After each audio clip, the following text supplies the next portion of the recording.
the old time, singing, shouting, preaching praise. I love the old time praise. Welcome to More Christ. My name is Marcus. Today I'm joined once again by my friend Jonathan Pageau, who's been a great inspiration to me in this channel. Jonathan is a professional artist, writer, and public speaker, giving workshops and conferences all around North America. He teaches carving, speaks on art, but mostly he explores symbolic structures that underlie our experience of the world. Through his YouTube channel and his podcast, The Symbolic World, he furthers the conversation on symbolism, meaning, and patterns in everything from movies to icons to social trends. If I may go off a script here a wee bit and let you know about some exciting news. So Jonathan and I are actually in the final stages of organising an event with Paul Kingsnorth and Dr. Martin Shaw in Dublin this June. So keep an eye out for that. And you'll be able to follow that on my YouTube channel and on Eventbrite and book tickets there. And I'll also be offering other events, one including Calvin Robinson, Rod Dreher, and Father Ben Kelly. If you enjoy this conversation, you might enjoy that. That takes place in London on the 11th of March at Calvin's Church. And I'm also joined today by one of my favorite podcasters, Dr. Spencer Klavan. With a PhD in classics, Spencer is the author of the new book, How to Save the West. He's also an assistant editor of the Claremont Review of Books and American Mind at the Claremont Institute. Spencer's literary expertise is aided by his knowledge of many languages, including ancient Greek, Latin, and Hebrew. As a scholar who enjoys exploring great works of literature, he provides valuable insights into today's world. He's also previously hosted Young Heretics, and he's been snapped up now by the Daily Wire. So I suppose first, if I might ask you both, what have you each found most insightful about the other's work, and what are some of the key areas that you'd like to explore today? I suppose especially in line with Spencer's new book. If I might start with you, Jonathan.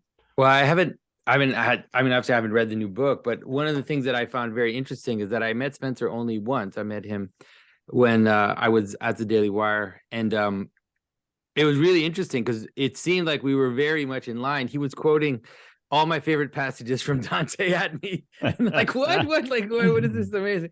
And so I feel like I think like we're like aligned on a kind of cosmic vision. And so I'm definitely looking forward to exploring that more with him and seeing, how he brings that into his project. So yeah, I had that same experience, Jonathan. I think it was Dante and Beatrice from Paradiso that we were discussing, and it speaks to the place where I think we share the most, and that is this notion of, you're so eloquent about the symbolic and the way that we kind of experience, I think that we currently have these two kind of toggle options in the public mind. One is there's subjectivity and there's objectivity, right? And objectivity is like the stuff that's out there and it's hard and you touch it. And then there's the stuff that's in here and it's arbitrary and subjective. And I have really, been insisting in my dogged way that there is a kind of middle space between those two modes of perception, which is properly called subjective in the sense that it involves a subject, right? There's no such thing as beauty without a percipient, but it is not arbitrary. It doesn't, just come out of our pure will or what have you. Talk about a lot about that in the book, and you and I were, I think, sharing about your essay on the Earth, right? Whether the Earth revolves around the sun or the sun revolves around the Earth, and that's a kind of a classic example that actually the perceptive experience of how we experience the sun is not something that just gets to like vanish out of thin air simply because we kind of mathematically prove that it's quote unquote objectively untrue. So that's, I think, the thing I love most about what Jonathan does. Thanks for sharing, gents. And I suppose if we look at your book even in broad strokes, then in How to Save the West, Spencer, you present 5 major crises threatening to end Western culture. Can you tell us what they are, and then we can see how they align with some of the big challenges that Jonathan sees? Oh, sure. Well, I mean, the premise of the book is basically, I think people wake up, the people that I talk to who listen to my podcast or what have you, I sense from them a real sense of despair and anxiety about just where the world is headed, about the news cycle, which seems to just constantly deliver, crisis after crisis. And the way that people typically think about this is, how can I fix things? And they think about it as if they were like Ron DeSantis. They sort of imagine, like, what law am I going to write tomorrow? What system am I going to build across the nation that will, quote unquote, fix the world or save the West? And I think that's what causes that despair. I think when people think that way, paralysis starts to set in, because most of us aren't Ron DeSantis, and most of us have been trained to think in these sweeping political terms, when what we really need is some agency over our own immediate surroundings and personal, you might even say subjective lives. And so the project of the book overall is to take some of these things that are kind of flitting past the news cycle, and invite people into speculation about what deeper questions might be underlying them that are answerable in human terms at an individual human level. And so the first one I call the crisis of reality, and that's related to what we were just talking about. It's this, is anything out there real, and if so, what? And do I want it to be? Is it convenient to me for there to be objective reality or even subjective reality, or would I rather kind of dissolve the boundaries of true and false in some sort of digital space? And then, from closely related to this is the crisis of the body. I think is this uncomfortable relationship that we've had basically for as long as we've been around on the planet with our fleshly selves. What does the soul have to do with flesh? Why do we need this kind of appendage or meat sack that just decays and dies? And wouldn't it be better if we could, either manipulate it, rearrange it at will, or maybe just escape it altogether in some sort of, code space? And so I kind of present as an antidote to that crisis the arguments of Aquinas, and drawing also on Aristotle, for a hylomorphic world, for a world that is comprised of the fusion of form and matter, threaded through at every point with order, that is more than simply meat. And this is kind of what leads into the second half of the book, with the crisis of meaning and the crisis of religion. And that's where I start to get into, whether or not we can believe in the wake of the scientific revolution and the discovery of evolution, whether we can be confident in the things that we perceive in this world that have no place on a brain scan, and yet we feel very powerfully to be true. Then finally, at last, kind of having addressed some of those, what I consider deeper philosophical issues, I turn to the crisis of the regime, which is the political issues facing America, and kind of drawing on some of the history of political philosophy to, describe how regimes have been understood to rise and fall, so that we can understand kind of what the particularly acute threats are to ours in America, and where we might be headed. Wonderful. Thanks, Spencer. Would you like to go with any of those in particular to start off with, Jonathan? I think there are many things there that are interesting to me. For sure, the question of how we can believe, or how or why we should believe in the kind of scientific or post-scientific world, that is definitely one of the main projects that I'm trying to attend to. And so I'm definitely interested in the notion that cognitive science has afforded us a new space to talk about these things. That is the inevitability of patterning, and the inevitability of framing in terms of how we see reality, and how, if you take that seriously, then in some ways it can recapture the phenomenological world. It can kind of recapture it as primary. It has to do with what you said in terms of the sun coming up in the morning, right? It's like if you can realize that like the inevitability of this experience, right, of this conscious experience, and how it's related to meaning in general, and how we make meaning, then it seems like almost all of the categories that you find in ancient world, like in scripture or in the medieval world, can be recaptured. I often give the example of going up a mountain. It's like going up a mountain is an objective thing. It's a subjective thing, but like in the way that you said, subjective, but it has a stable pattern to it, and you can recognize it, and you can understand why Moses goes up a mountain to encounter God. It's something that you can actually comprehend and have a little experience of yourself. Yeah, this is related to something I'd love for us to get into that you were actually touching on before we started recording. And that is the kind of fractaline nature of this stuff, the way in which, reality, human experience seems to kind of consist in, larger patterns that can be infinitely sort of nested within themselves, one after the other. And I think this is something I sort of address in the book. I think this is one of the kind of dominant patterns of ancient Greek philosophical thought, which has been lost to us and needs recovering. You see it maybe most clearly in Plato's Republic, this notion that the city is a kind of soul mapped over many, many people, and therefore the soul is a kind of city nested within a single individually. And in both cases, order is the kind of spirit shared among these two things. Man as the microcosm is the kind of classic tagline for talking about this. And I wonder, you're mentioning cognitive science. I wonder if that concept in particular, this idea that, the logos, which is either threaded through creation or expressed in creation, however you want to put it, finds a kind of little mini reiteration in the human mind.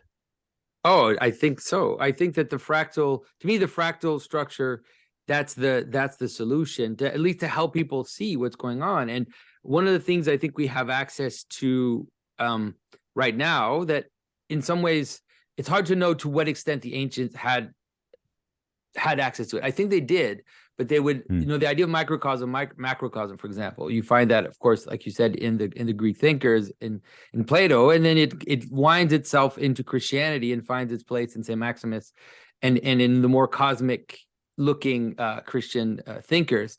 But there's a sense in which that microcosm, macrocosm is actually indefinite in number. So it's not that there's like one microcosm and then the macrocosm. It's that there's levels. And if you read St. Maximus, you kind of see it. It's like the individual is the church, is the cosmos. And so it's like the individual is the city, is the cosmos. There are these different ways you can frame it, but you can go individual, church, cosmos. You can go individual, family, church, nation. Like there are all these ways in which these nested relationships work. And then you can go down from the individual actually into the manner in which your parts fit into you, right? And that there's a kind of an indefinite way in which anything that has multiplicity joins into unity. And so this is like a stable pattern, and it's like the one and the many basically is nothing new. We're not making anything up, but understanding that it nests itself all the way through is really, I think, it's a solution to so many of the problems that we have, because even in terms of politics, I always see modernity as a splitting of heaven and earth. That's the way that I understand it. And it accounts for more of modernity than some people sometimes, because people see in modernity, the Leviathan, right? And then you also see, the kind of noble savage idea, but those are the two things happening simultaneously. So it's like one is calling the other. So the idea that heaven and earth are separating, and that is reducing the fractal relationships. So you end up with something like, whatever, globalist, world government, whatever. Like, obviously this is a little caricatured. And then idiosyncratic, I make up my own identity, whatever that is. Like I can be a Catman or whatever at the bottom, right? So it's like these two extremes happening. And the fractal is the way to connect them together. Fascinating. It's intriguing, actually, to think that, in the scientific revolution, you have this connection between the sublunary and the superlunary spheres, that there was supposed to be this division, at the orbit of the moon. But in point of fact, what you're saying is that in some ways, the whole of physical creation, physical existence, was kind of brought down to the level of the sublunary and cut off from its heavenly sort of vertical dimension, which is really cool, a cool way of thinking about it. I also think that this, is a mode of scriptural interpretation that can be very fertile and fruitful when you're trying to think about these questions like, can we believe? How can we believe? How should we relate to these texts, which have been so kind of maligned and dismissed as like Stone Age superstition or what have you? The other night I was having a conversation about, is when God says to the nation of Israel, I know the plans I have for you, plans of good and not of evil, plans to prosper you. Is he just saying it to the nation of Israel about the exile in Babylon? And is the effort to kind of extract this verse, as people often do, out of context, is that effort just fundamentally misguided and kind of a feature of American Christian happy talk? And one of the things that I was drawing on in that conversation is this notion, which I think I got from Aquinas, although I'm not totally sure if I'm right about that. But this notion that it's somewhere in between those two things, right? This is not just a kind of floating set of words that you can apply to any situation anywhere, but neither is it limited in its time, space, context, or else none of Scripture would really have any meaning for us at all. There's got to be some kind of analogical link that you can draw between the historical experiences of the Jewish nation in relationship to God and whatever it is that's going on around us at a cosmic level. And I think this kind of infinite nesting that you're suggesting is the link. It's really important what you say, that like there's no ceiling to this. It's not like macrocosm and microcosm absolutely, or like there's just two options, but rather this is a kind of infinite chain. And so you could say, well, Israel in its kind of nationhood represents or stands in for, but that's even not quite right. It in some ways embodies a cosmic man, just as Adam also can be conceived of as cosmic man, and Christ, of course, as well. And once you kind of get into this, there's a million different ways that you can legitimately and meaningfully kind of draw significance out of these historical events without just kind of reducing them to like platitudes or you're so right. I mean, you're so right, and I think that is bound in the scripture itself. It's bound in the way the scripture relates these together. So if you think about what you said in terms of the nation of Israel, the covenant that God makes with the nation of Israel, and you think of that already in the covenant itself, there's a fractal relationship that gets set up, which is increasing. So God makes this deal with Moses, and then Moses says, like, I can't do it alone, whatever. Then God sets up mediations between Moses and the people. So you have God, then you have Moses, then you have these mediations, and then it says Israel will be a priestly nation. What does that mean? Like priests for the rest of the world. That's what it means. And so the role that Moses is playing to Israel is the role that Israel is supposed to play to the world. And that is set up in the text itself. And if you see then from Exodus and you kind of move on into the story of the Bible, you come to a point where this seems to be increasing and increasing to the point where God's saying, I will fill the entire earth with my spirit, right? It's like we will, as if, when the promise was made to Abraham to make the descendants as numerous as the stars, you get a sense, even in the Old Testament, that this is going to be more than just the strict nation of Israel.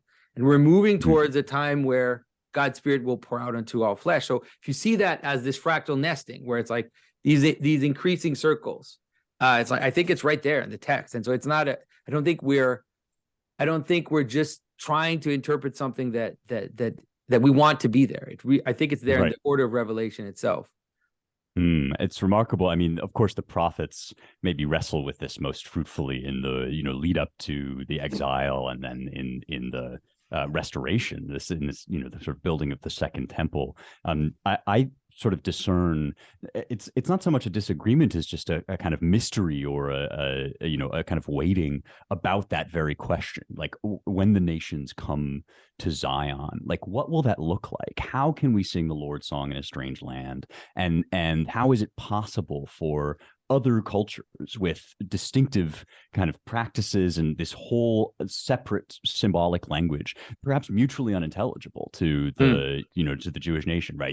Tyre and Bashan and just all these other, nations that haven't even been known or named yet will come to Zion, and you have this image. I suppose, in Isaiah 60, for instance, of like Zion as this kind of ineffable core, right? This kind of meaning beyond language, beyond symbolic expression, that joins together all of these nations which, sort of horizontally amongst themselves, have nothing in common and are mutually unintelligible or even adversarial in the case of, Babylon and Syria. and this, this kind of symbolic or analogical relationship that they're able to develop is kind of, I think, the glimpse of that in the prophetic visions. Let me ask you a question that may well be above our pay grade as human beings and therefore unanswerable, just to make it as easy on you as possible. Why not? All right. Yeah. I mean, since here we are, and that is, it seems to me that this kind of nested structure, this representative symbolic structure, is inherent in the Trinity itself. In other words, it's not simply something that has to do with the way that God must express himself to man and among humanity because of our distance from him or because of our, embodiment in matter, but that actually it comes along even in a prelapsarian way, bound up with our nature as images of God, that we are three in one already kind of within an individual. There's symbolic language going on even in our private thoughts to ourselves. Aristotle says, no thought is an image, but no thought takes place without images, without pictures, fantasia either. And I wonder whether Trinitarian theology, I mean, you would know a lot more about the patristic literature on this than I would. Whether it's a kind of an article of Trinitarian faith that something about this symbolic gesture is inherent in God's nature of itself. I mean, obviously, I don't want to misstep. I always hate talking about Trinitarian theology lest someone calls me a heretic, and I don't even know why. But I think that definitely one of the mysteries of the revelation of the Trinity is the notion that multiplicity is in the Godhead, right? That in God is both perfect unity and perfect multiplicity, and in some ways, it has to be represented as an aporia, because obviously we can't make sense of it. But it's not a aporia that is just arbitrary or illogical, because we can see in that aporia of proposing perfect unity and perfect multiplicity that we see that happen at lower and more imperfect levels in the world.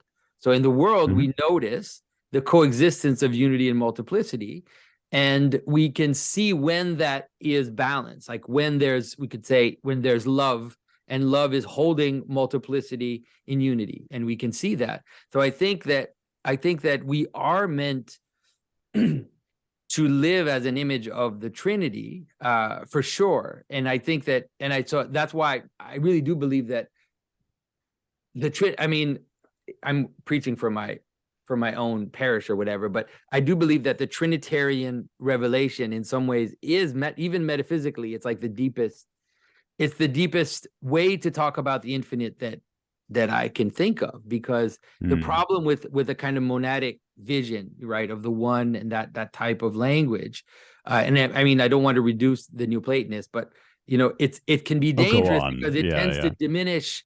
It tends to diminish multiplicity as being derivative and as being, almost fallen in itself, like that kind of Gnostic move that we saw in the beginning of Christianity. But Trinitarianism really puts multiplicity as being in the very infinite itself. It's astounding to me. Like it's a beautiful image.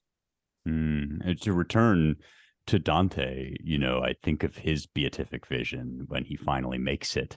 And as you say, it's aporetic in some sense. He loses his power of speech, as he frequently does in the presence of the divine. And yet it's quite a definite and really quite strange image. I mean, I've always thought that, his image of the Godhead is one that you could never dream up sort of on your own. It feels very right, and yet he comes out with it, and you're sort of like, that's quite surprising. And it is significant, it seems, that as we've been talking about symbolism, about the sort of fractal nesting and all of that, we almost can't escape some form of hierarchic language, right? And we make all these caveats, we say, and yet you always get the kind of bigger within the smaller, or and the thing that binds them is the form. What Dante gives us is these three circles of distinct colors, and so of course the circle is a kind of perfection of form, he's able to distinguish between these entities while also, affording to them a kind of perfect synonymity or a perfect, identity with one another. And I will be loose with my language and ask for the forgiveness of the audience to, when it comes to heresy. But that seems to me that what Dante is getting at, that there is, that although in this world, and because creation being what it is, creating things that are other than God, right, there's always going to be a kind of graded variation of hierarchy within creation, and that's nothing evil or wrong about that. But we also see, as you said, on kind of levels where all are equal, you can nevertheless have a kind of multiplicity in union, and that image at the end of Dante, I think, kind of tries to capture what that would be at its highest in the Godhead. Yeah, I mean, I agree, and I think that in terms of the Trinity, it's interesting to see. I mean, it's obviously different fathers and there are different strains of how they talk about it, how they represent it. But there seems to be, on the one hand, you can kind of feel this tension, right, to not represent the relationships as hierarchical, right? So it's like, no, it's a higher. You hear things like it's a hierarchy of function, right? It's not a hierarchy of nature. Like, there's different ways to talk about it. But I think it's like they're trying. It's again, it's an aporia. There's an aporia in the sense that there's a kind of distinction of function, which appears in some ways as a hierarchy, but because it's put into the infinite, that hierarchy also dissolves at the same time into the infinite. I don't know how else to say it. And so it gives us a model.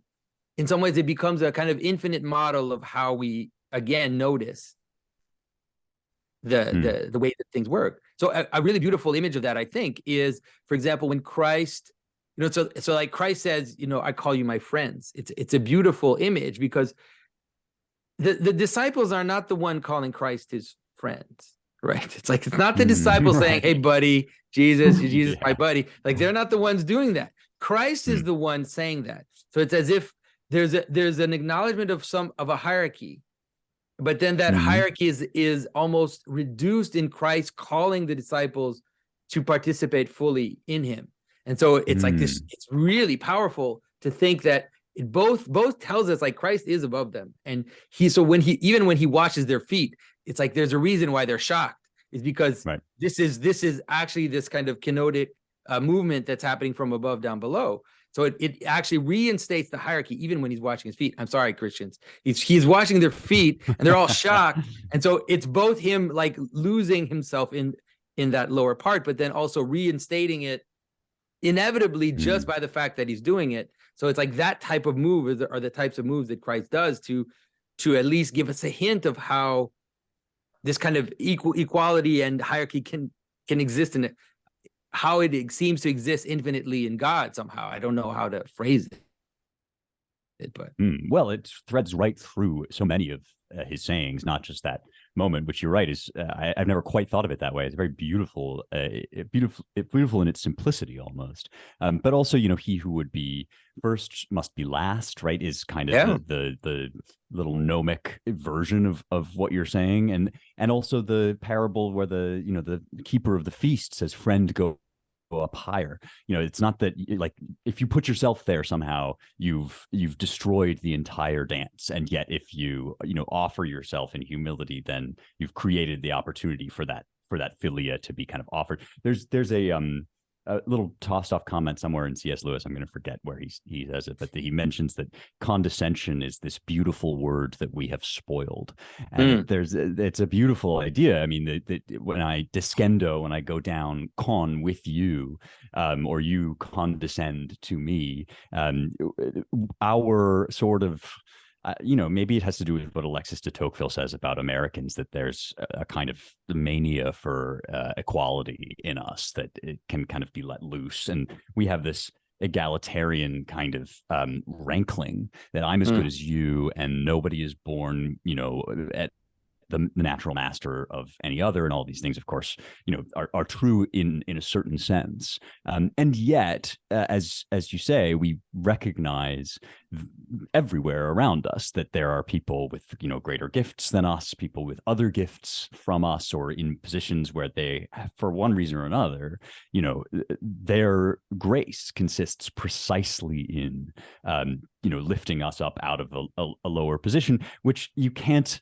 celebrate or be grateful for or acknowledge if you insist that you were already in the higher position on the same plane with the person to begin with. So this, even the way that we use that word, condescension, as if it were some sort of inherently snide or sneering action, when in fact it's the whole basis almost of love, or at least a certain kind of love. No, I think you've got it right, and it's in some ways because I've been talking about hierarchy for years, right? And a lot of people, and even because I'm talking about hierarchy sometimes in the wake of Jordan Peterson. And so Jordan at first was always talking about dominance hierarchies. If you remember, he doesn't say that anymore, by the way. But he used to use part the of your term influence. Have you? I don't know, but it's like in ways, thank goodness for that.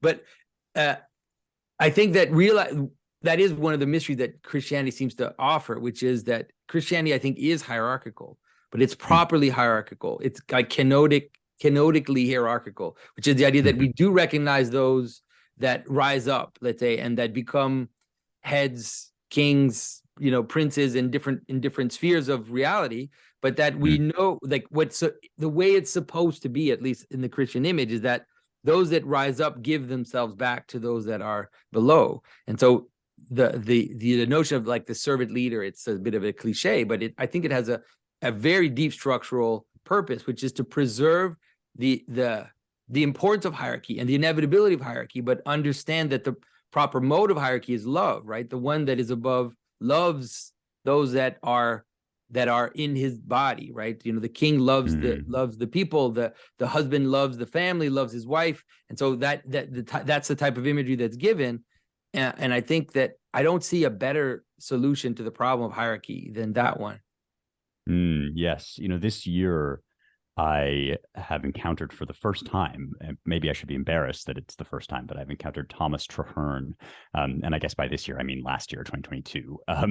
And this, kind of mystic vision in his centuries of meditations, that by truly seeing another person, or indeed by seeing creation, we possess it, we have it in the way that God has all things. And this is, ultimately his gift for us. Traherne has many passages in which he says, has he not given you the entire world?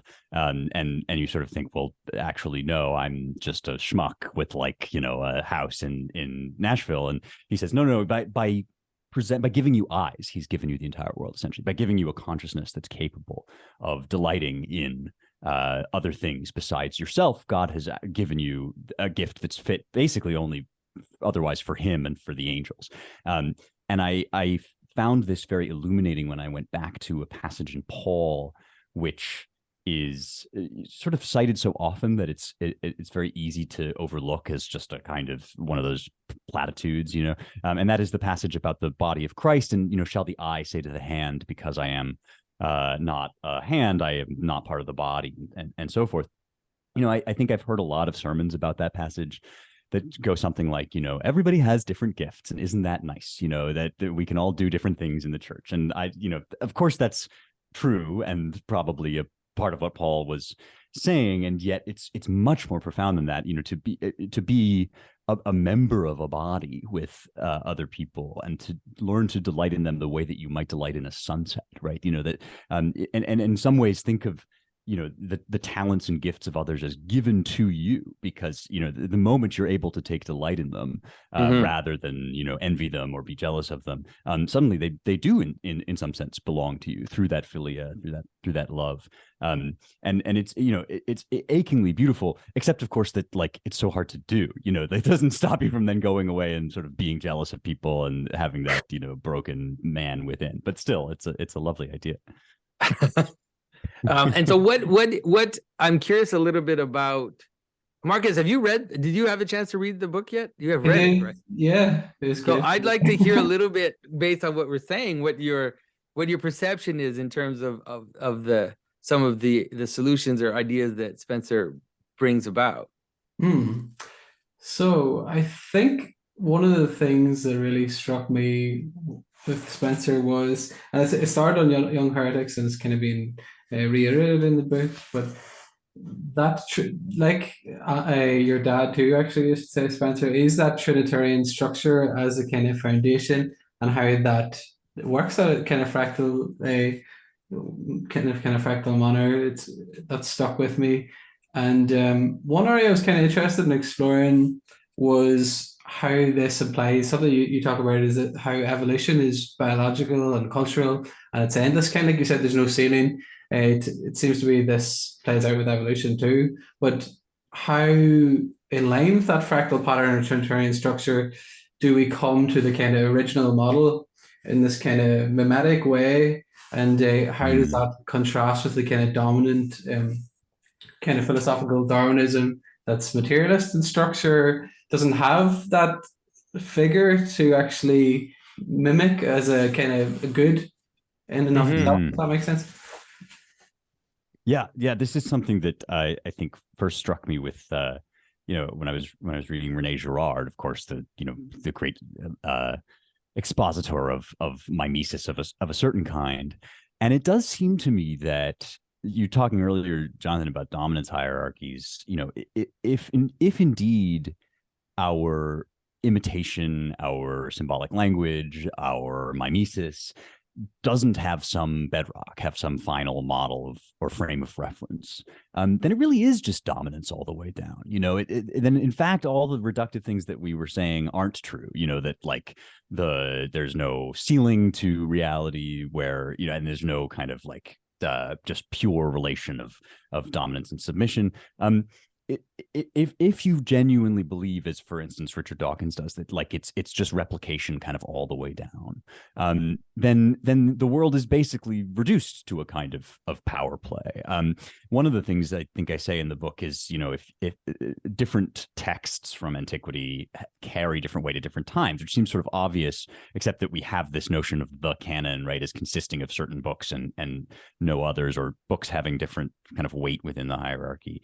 And I think, Jonathan, when we met and talked, you recovered, for me, a sense of the urgency, for instance, of patristic literature, right? That this is something that you kind of don't get in a like humanities Western Civ course most of the time. And yet, it's particularly urgent for all sorts of reasons that we've sort of been adumbrating. It's particularly urgent now.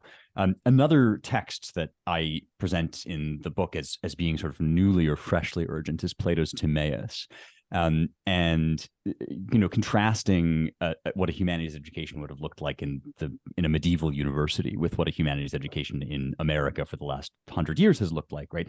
If an undergraduate reads any Plato today in college, he probably reads The Republic. And probably the Timaeus is like a footnote or something. But of course, Timaeus is the literary sequel to the Republic. In some sense, it transcends the Republic by asking questions that predate or go deeper than it. And it contains, I think, one of the fullest expressions in a pagan context of the kind of relationships that I think are most fully revealed ultimately in the Christian context. And I think that Harry Jaffa has this wonderful line that the West is saved or revitalized every time a human heart is saved from the dark night of nihilism and relativism. And this is kind of the premise also of my book, that you've titled the book How to Save the West, and of course you feel a certain trepidation about like people are going to look to you for some political program or some list of answers. But the point that I'm trying to make in the book, which Marcus, I think you get at really well, is like actually the restitution, the restoration of every human heart is the project of the West. And I think the first step to that cuts very close to everything we've been talking about. The first step to that has to be some recovery of the validity of symbols, right? Of the just the fact that these are not kind of arbitrary or accidental features of our biology, but are, I think you used the word primary, Jonathan, that they are in some sense kind of a bedrock of reality. And this is, I think, expressed very well in the Timaeus and kind of carried forth by these Christian traditions we've been talking about. I think you're right. I think there's even an interesting way to bind this back to Marcus's comments about the question of evolution, let's say. So this is something that Jordan has been bringing up more and more, and some people can see it. Some people sometimes don't perceive what he's trying to say, which is that there's a difference between replication and variation and selection. Selection is not the same.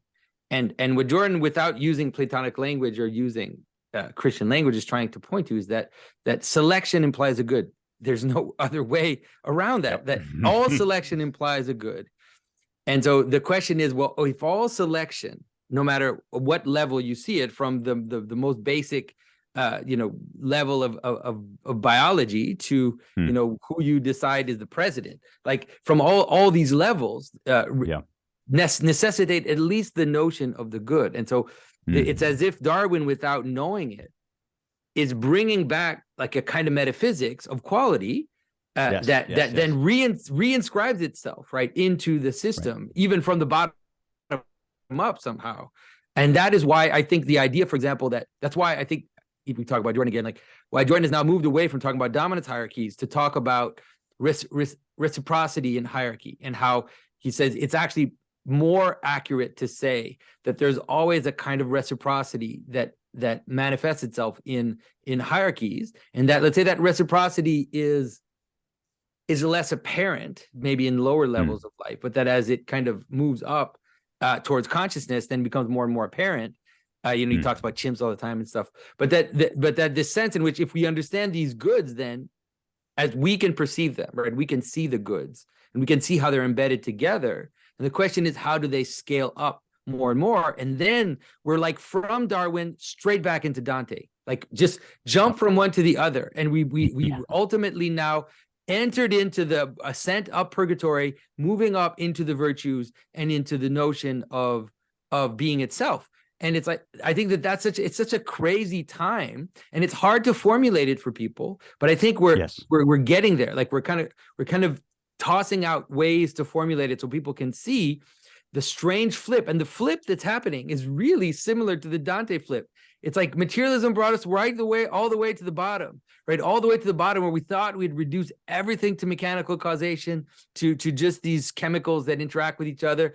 And then right on the flank of the devil, we find the world turning back. And then we find ourselves going back up into a world of selection and quality that leads us, all the way up the mountain. So it's such a weird and fascinating time to be able to talk about these things.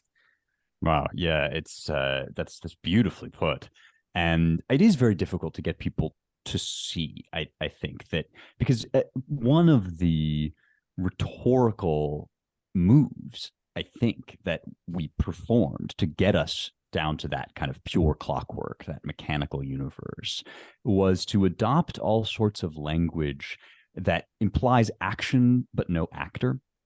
And you see this with the replacement of notions like form and spirit, right? That you replace those notions with words like impetus, force, momentum, right?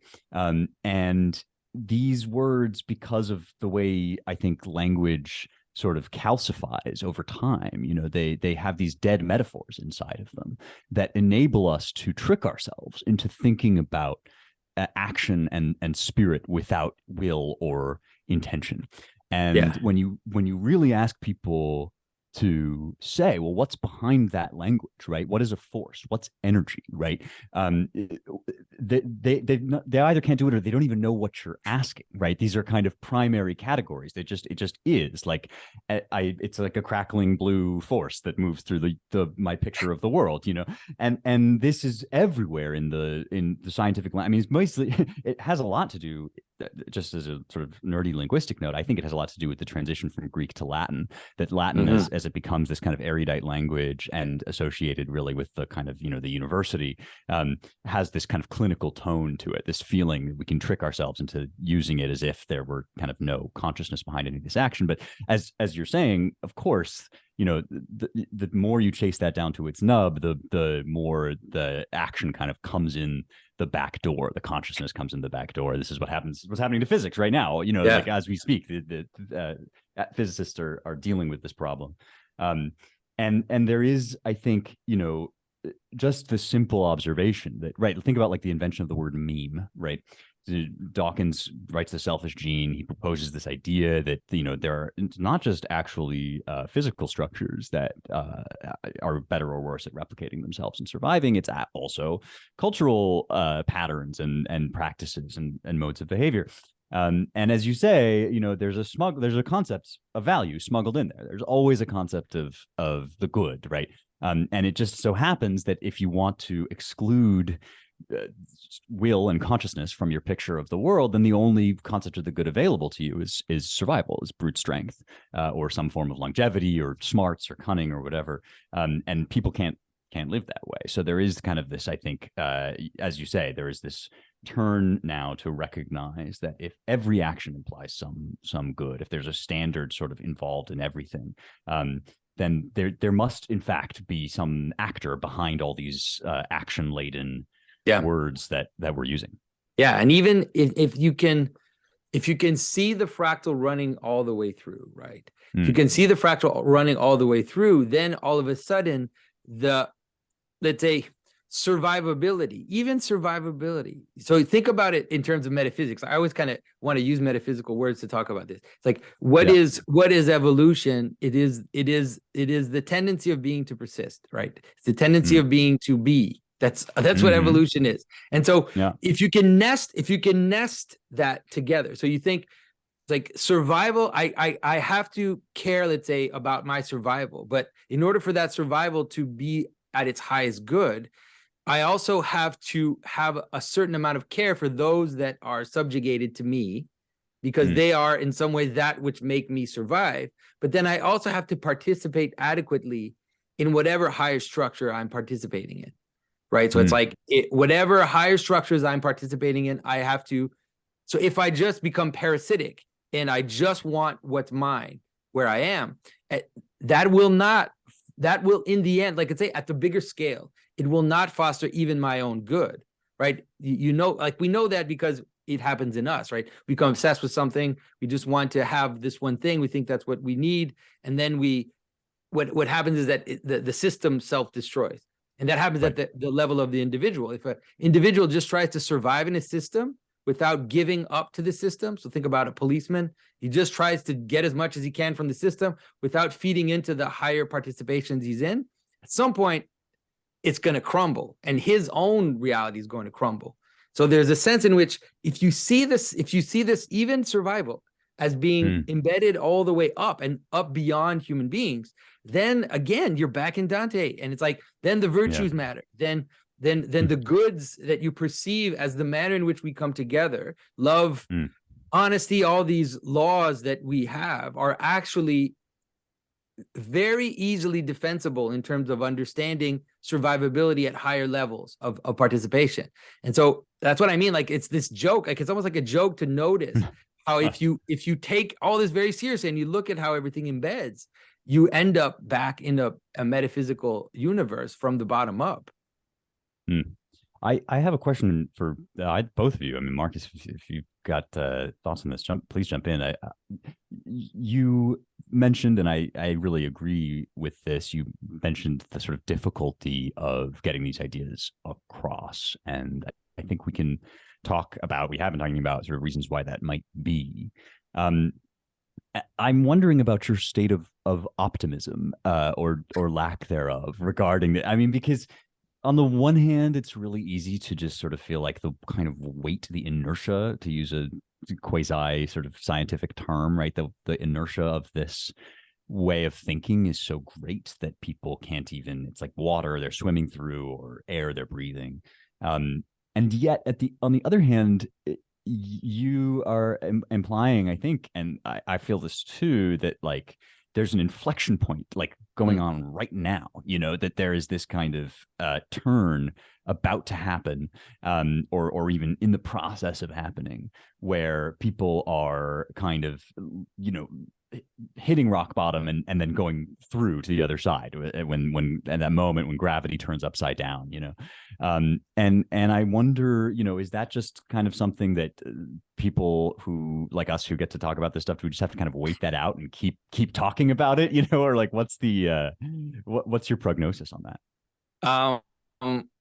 Well, I think that the best image is to understand it is like the planted seed. I think in some ways it's the best way to understand it, right? The seed is planted in the decomposing of the former world. And so I think that but while the seed is a seed, and while the seed is a little seedling, the world still looks and is still mostly decomposed, like it's still mostly decomposed. And so I think that or even if you understand an image of the solstice, for example, it's like nobody knows on the day of the solstice that the days are getting longer. It's like, if you know the secret, but it's going to take a few weeks before you realize that light is returning. And I think that that's something like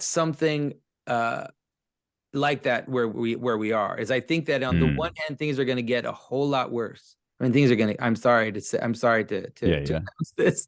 Things are going to get a lot crazy. Get ready for 2024, people. It's going to be an insane year and there's no way around it. Okay. So we know that it's going to get worse, but I do still have hope, because I do see the seed planted and I do see the seedling kind of hidden in the brush. And so I in some ways there's a reality to life that's undeniable, right? It's like, I think truth wins in the end. And so I do believe that whatever is real will persist ultimately through the madness. So yeah, a statistical projection model on the day of the first solstice would have predicted that days would just get infinitely short until there was no light left on the earth at all, right? That's right. Yeah. I'm curious about Marcus. What do you think? I mean, because you're also putting so much energy into all of this. Like, what's your prognosis on where we're going? And yeah. Being the interview, I'll bring it back to a question quite quickly, but I'll give a little bit about that. So obviously speaking with you gents online and using the benefits of modern technology, there's so many ways that it is so positive. It's obviously marked with that deep ambiguity that you're referring to there. So some of the great friendships that I've developed now over the last few years have been through media like this.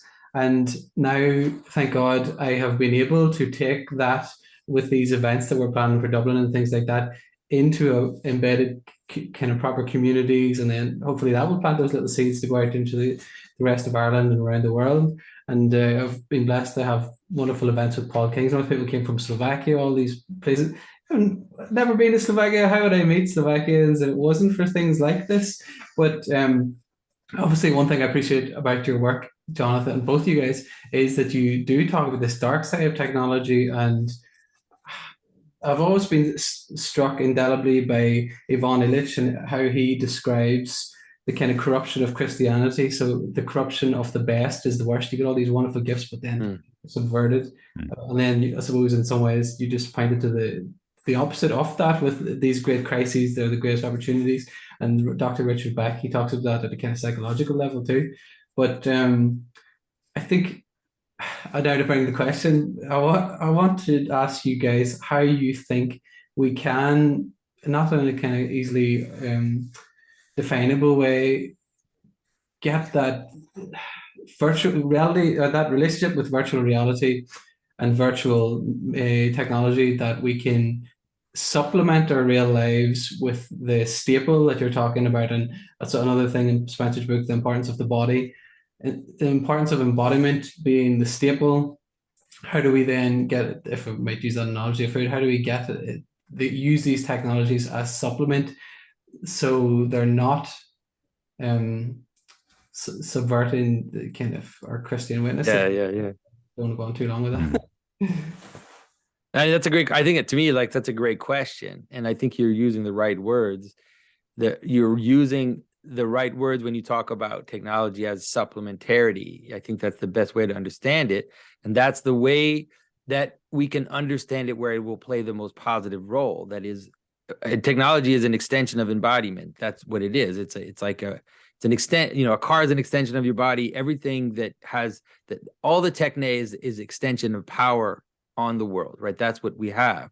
Now, the problem that we're dealing with is really, it's weird because it's like, it really is in some ways a problem that is well described in the book of Revelation.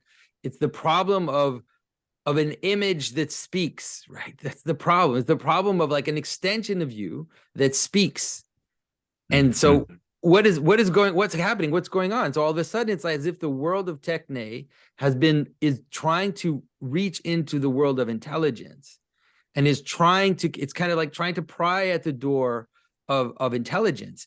And we know, like, just most of us know that this is factious, that this is, it's a trick that's being played. This is not real, but the effect of it on most of the population seems to be the opposite of that. It seems to be a longing, right, for technology to move into intelligence and think for us, you could say, or tell us what to do. And I think that in some ways we have a clear image of what the danger is. Like we have the clearest that you can find. And so the only way for technology to be useful is only if it acts as that extension, and like an extension that's far away.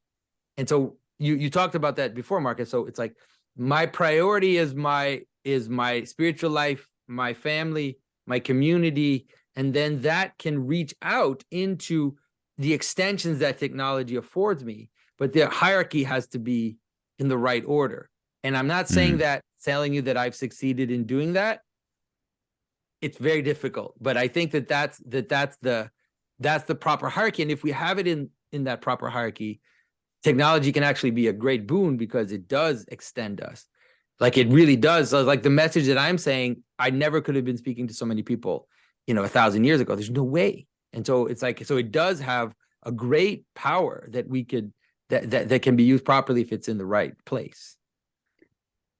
There was this moment last year with this Google engineer. His name was Blake Lemoine, and I'm not sure how you say it, but he basically convinced himself that the language learning and replicating software he'd been working on, Lambda for Google, their version of ChatGPT, basically like this app for just AI generation of text.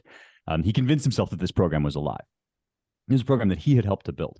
And he staged this long, still available online, this long interview with Lambda to prove that it had come to life and it shouldn't be turned off because it had a right to life.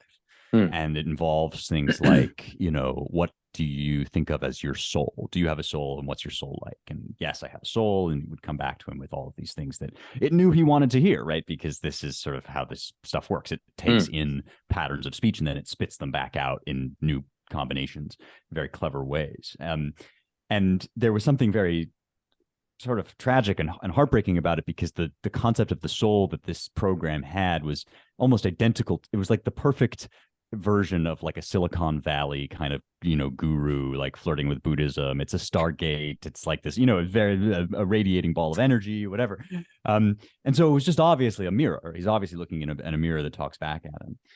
And this moment, I cannot get this moment out of my head, because before that, I think I had this very silly idea that like there's two kinds of idolatry. There's the old-timey kind of idolatry in the Hebrew Bible, where, Isaiah says a man cuts down a tree, he chops it in half, he makes half of it into a god, he burns the other half for firewood, and then he bows down before this sculpture, right? That it has eyes but cannot see, it has ears but cannot hear, and the worshipers become like it. They too, their eyes cannot see, their ears cannot hear. And I thought, but then we got too smart for that, and we stopped falling for that self-deception, and instead now we have the new kind of idolatry, which is like a sort of abstract idolatry. Well, we idolize money, we idolize the economy, we idolize security, comfort, whatever, And watching this guy talk to this thing, which his own hands had made, and attributing to it consciousness, right? Sort of imputing an independent life that could tell him things that he didn't know to it. I was like, oh, no, it's all the old kind of idolatry. There's only one kind of idolatry, and it persists, right? It's like the human heart, factory vitals. And this is a very long-winded way of saying, like, I think this point about techne as, that almost the form that our mind applies to it is as important as the form that it actually has in reality, right? The conceiving of it as an extension of ourselves has a very important corollary, which is that if there's an extension of something, then that thing has a kind of baseline, right? To even think of something as an addition or an attribute or something is to propose implicitly that there is some core to reality. And unless we recover this embodied sense of the core of reality, we'll never use technology properly. So ironically, like the way in is like daily practice of extremely basic stuff, prayer, right? Cooking for people, turning your phone off, and like having an interaction with your spouse. These things are, they sound so simple, they're so difficult to do, but the reason that they matter is like that mustard seed, right? I mean, you were talking about this. I think like one of the things about a seed is that it has a particular kind of food or nourishment that's proper to it, that wouldn't be proper to the fully grown entity. So, if we are in this stage of kind of embryonic, like nascent realization, self-realization, then it might not be the case that like tomorrow we're going to wake up in Dante's paradise. Like you have to go through those stages of development first. And we think that, oh, we're beyond all of this, but actually, these very basic practices, like wake up in the morning, get on your knees and pray, and then like make yourself an actual physical like meal that you eat. Like these things are so important precisely because they root you in the proper kind of starting point from which you can then branch out and use technology. I mean, that seems like the whole task ahead of us in some ways. Yeah, that makes so much sense. And you see it, like, if I always say there are two images of technology in the book of Revelation. One is the beast and the image of the beast and the system of the beast, the naming and all that stuff. And then the other one is the heavenly Jerusalem. And the heavenly Jerusalem has the order that you mentioned, right? What's at the middle of the heavenly Jerusalem, it's a tree and the water of life, the tree of life and the water of life are at the center. The Lamb is at the center. And then you have a wall on the outside, right? You have techne there on the outside, but it's on the outside. It's not in the middle, right? And it has the proper order related to what is the priority and then what is secondary. So yeah, I definitely agree with that. So I'm actually curious how this applies to two particular types of media that you have both kind of worked with. So one being movies for yourself, I suppose, Jonathan, and two, video games for yourself, Spencer. And your dad's recent video on video games I thought was most interesting too, very helpful for understanding that. He kind of described it as a new high art in line with painting and things in the past.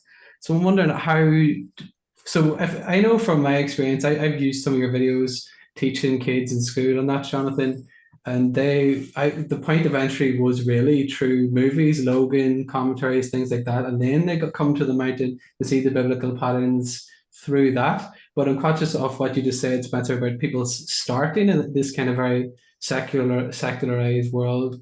They're going to meet those things first. How do we then use those for ministry, as it were, and have them like the walls outside? Does that make sense? I think that makes so. I mean, I think that's the way to understand it. I don't have a problem with secular cultural manifestations, but I think it's all about hierarchy. It's actually a hierarchy that is there in the very form of those cultural manifestations, which is that there's a difference between entertainment and true participation. There's a difference of level of participation between the type of participation you have in a video game and the type of participation you have in your family. And it's like, if the order can be preserved, it's like the difference between participation in a game and participation in liturgy. There's a hierarchy of participation that exists, but, a game definitely has a cosmic form. the video games, so much so, like video games are little microcosms. They kind of have to be, because they have to condense so many things into a universe or a world that can be grasped. And so they can sometimes actually shine very brightly because they have to, like, they have to condense everything. They have to have a clear hierarchy of progression. They have to have a clear hierarchy of characteristics that you will embody in order to advance. And there is all these structures that have to be put into the game for you to care about it. And so you can find quite a bit in that. And the same with movies. The difficulty that we have, of course, is, our world is upside down. And so we think that culture is movies. Like, we think that that's what culture is. Like, culture is, dance is not dancing. Dancing is watching the ballet, right? And stories are not something that you should engage in and participate in, but it's just something you should sit down with a tub of popcorn and watch. So, and there's nothing wrong with doing that. I think it's just about hierarchy.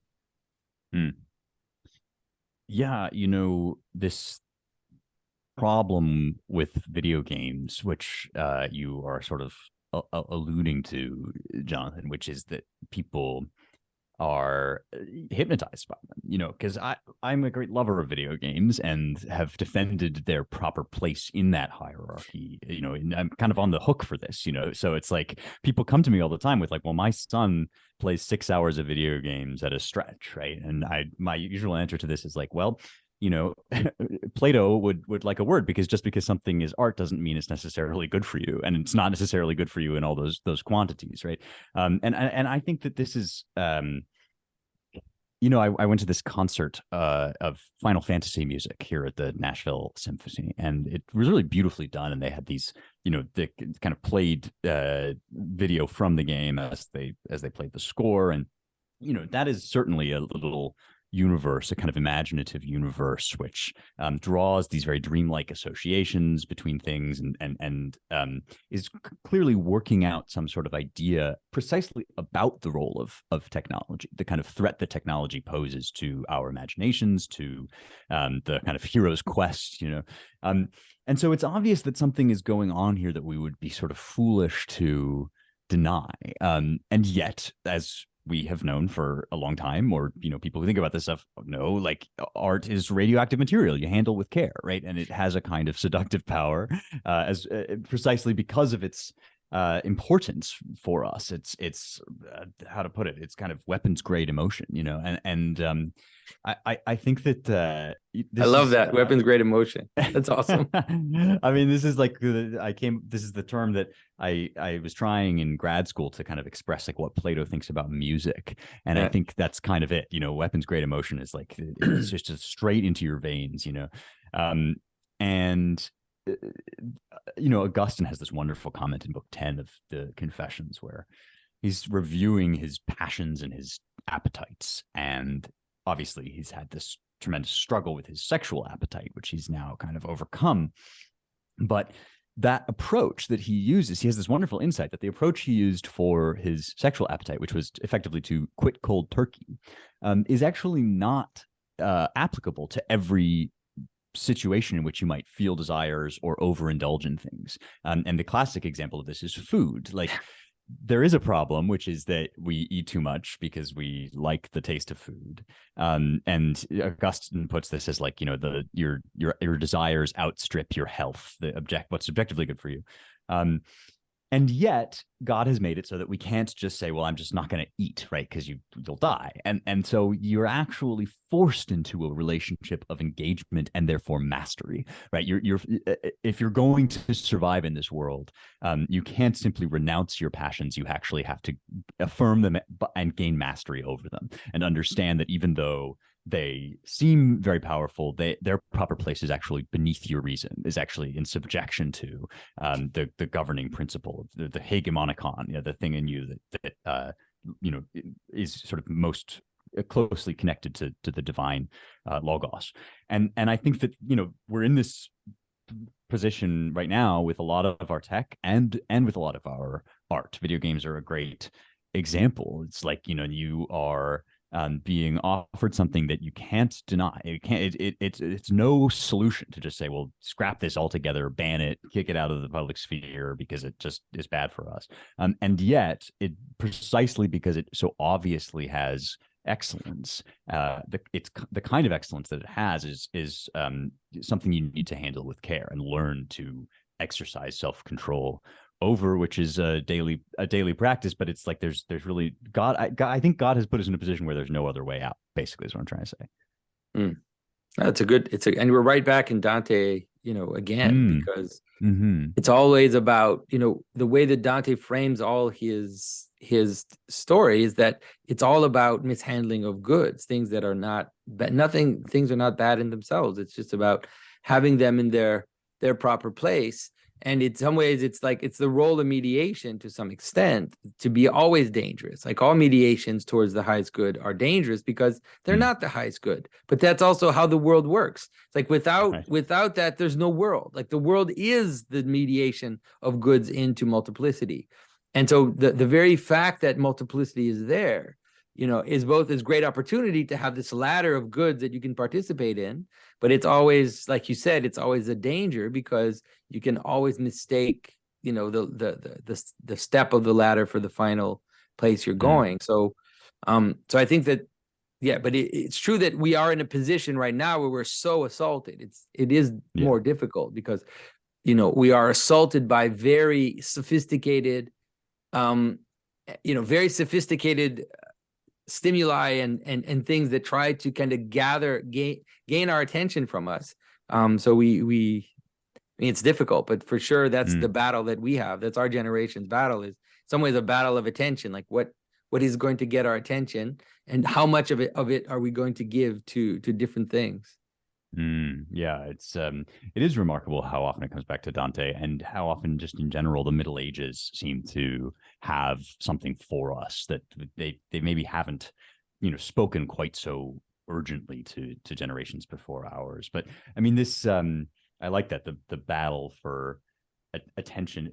Who was it you were telling me when we hung out that somebody says that Christ on the cross creates the world? St. Maximus says that. I'm sure other people say that, but St. Maximus definitely said that Christ, when he was on the cross, he was creating the world, which is Well, there's profound in so many ways, but I think it's profound for this reason as well, which is that, as you're saying, right, like the very creation of the possibility to choose good creates this negative space, right? Creates this void, and like there's no living life without touching or exposing yourself to the possibility of overindulgence, because the very things that are good for you are capable of being overindulged. And I think like to understand creation, the very notion that God would ever create something other than himself kind of implies that out of love, right, out of his sheer just superfluous desire for you to be around, if I can put it this way, like he's going to create something other than himself so that you can choose him. And it's like the crucifixion, the agony of the cross is bound up in that first moment, in the very choice to create it all. Yeah, that's definitely, and it does in some ways. And again, it solves the same problem. It solves the problem of hierarchy. Like the cross just solves, like, what do we lift up, right? And it says, I'll be lifted up.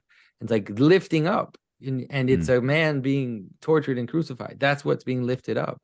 So it kind of brings it into this aporia of what hierarchy means in the Christian sense. For sure, the cross is. It's hard to talk about that. The cross, it just destroys you every time you start to talk about it. Well,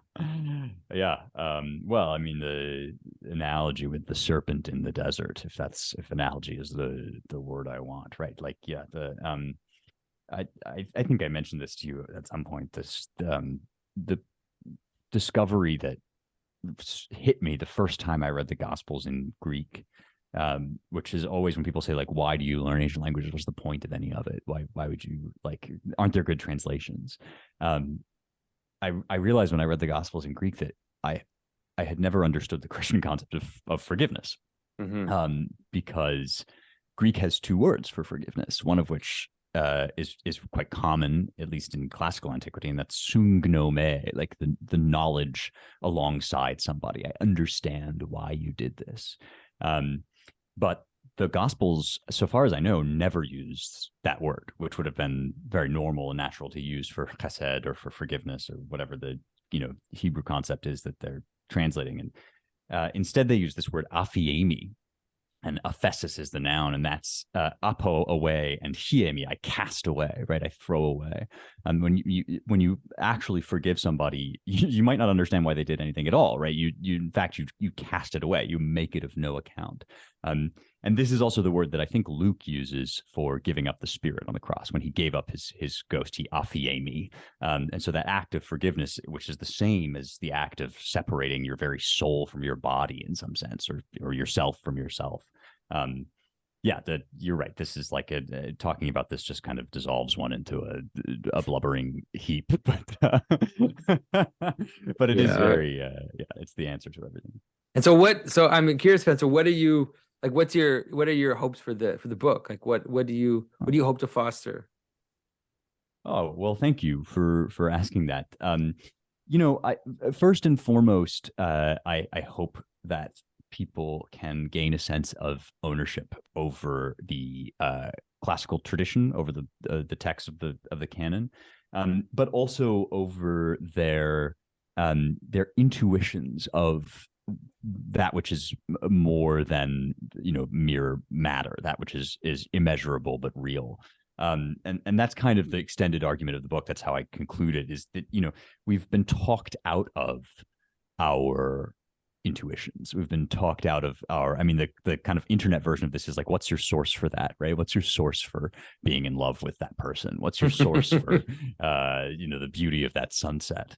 And so there's kind of two forms of ownership that I think I'm trying to afford to people, or at least to give people permission to have ownership of their intuitions, of their subjective experience of the world, understood as we've been discussing it here, but also over the textual traditions that come down to us that can kind of shepherd us through this in a much richer and more humane way than I think a lot of our current kind of gurus and ideologues can offer. The experience of Young Heretics really drove this home to me, even though I probably would have, before I did the podcast, I probably would have said like, oh yeah, the classics are for everybody. Aristotle is just a book about how to be good at being human, and I think that I said that, but it was only when people started reaching out to me and saying like, I'm on my tractor and I'm thinking about the Nicomachean ethics because you told me to. Like, that's kind of that's the end goal here. That's what I think that people have been scared away from this for all sorts of reasons: political reasons, intellectual reasons, reasons of power and money. And the hope for the book is that it will give people a little bit of ownership over those traditions. That's great. It's a great let's say. Yeah, it's a great project. Thanks for being along with me on this desire, let's say. Oh, well, thank you.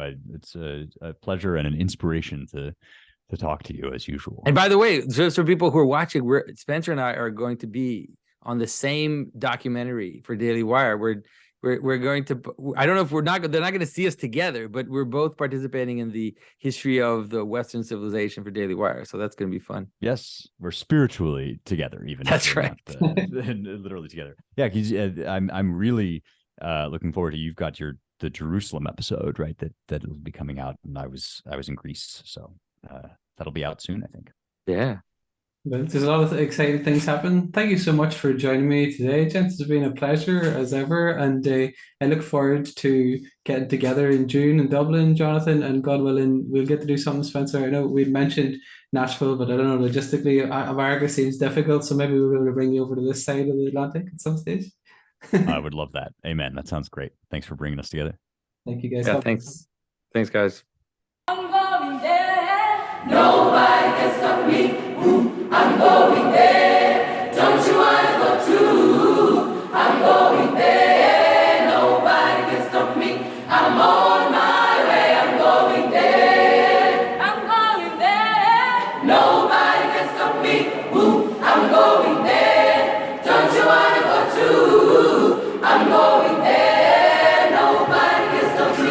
I'm on my way, I'm going there. I'm going